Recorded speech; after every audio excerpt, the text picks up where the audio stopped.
Hello friends, welcome to రాస్లాస్ kitchen. ఈరోజు మనం పచ్చిమిర్చి శనగల తాలింపు ఎలా చేయాలో చూద్దాం. ముందుగా కడాయి పెట్టుకొని 2 పౌస్ ఆయిల్ వేసుకొని అందులో జీలకర్ర ఆవాలు, ఒట్టి మిరపకాయలు, కొద్దిగా కరివేపాకు వేసి కొత్తిమీర, పుదీనా, పచ్చిమిర్చి, కొద్దిగా సాల్ట్ వేసి మెత్తగా గ్రైండ్ చేసుకోవాలి.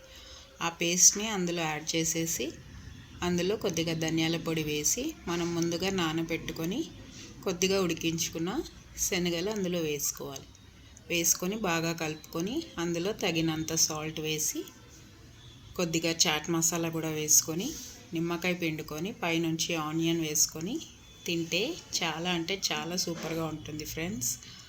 ఇప్పుడు మనకి వినాయక చవితి కూడా వస్తుంది కదా, ప్రసాదంలా ఈజీగా చేసుకోవచ్చు. ట్రై చేయండి డెఫినెట్గా.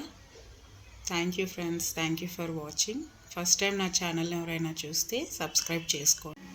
పక్కనున్న బెల్ ఐకాన్ని క్లిక్ చేయండి, నా న్యూ నోటిఫికేషన్స్ మీకు అందుతాయండి. Thank you friends, thank you for watching.